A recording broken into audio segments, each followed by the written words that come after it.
With this St. Edward's crown, I do solemnly crown you Queen of England. Then, the king personally placed the crown on Anne's head. Honor and grace be to our Queen Anne. May you prosper, go forward, and may you bear a new son of the king's blood. After the coronation ceremony ended, Anne complained to the king that far too few people had attended. Little did she know, as she sat in the carriage with the king waving to the crowd, an assassin was preparing to strike, but accidentally shot the attendant beside her instead, due to the loud music at the scene, and didn't notice the danger, and the king chose to hide the truth from her. I want you to be happy. I want you to smile.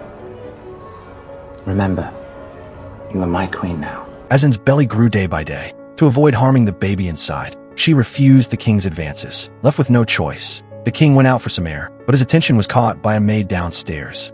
Lady Eleanor Luke, her family has an estate in Oxfordshire. Shall I talk to her on your behalf? Out of consideration for Anne, the king ultimately chose to refuse. But when Anne went into labor, she encountered complications. Because she was worried about the baby's gender, she couldn't focus her mind. Meanwhile, the king was preparing to celebrate the birth of an heir. Except he was getting ahead of himself with the help of the maids, and finally gave birth successfully. She couldn't care less about the pain, immediately asking about the baby's gender. Your Majesty has given birth to a very healthy baby girl. When she learned it was a girl and couldn't accept it, and on the other side, the king who received the news couldn't smile anymore either. All his anticipation instantly turned to resentment. He wasn't even willing to visit Anne, seeing the king's disappointed expression, and could only apologize repeatedly. You and I are both young, and by God's grace, boys will follow.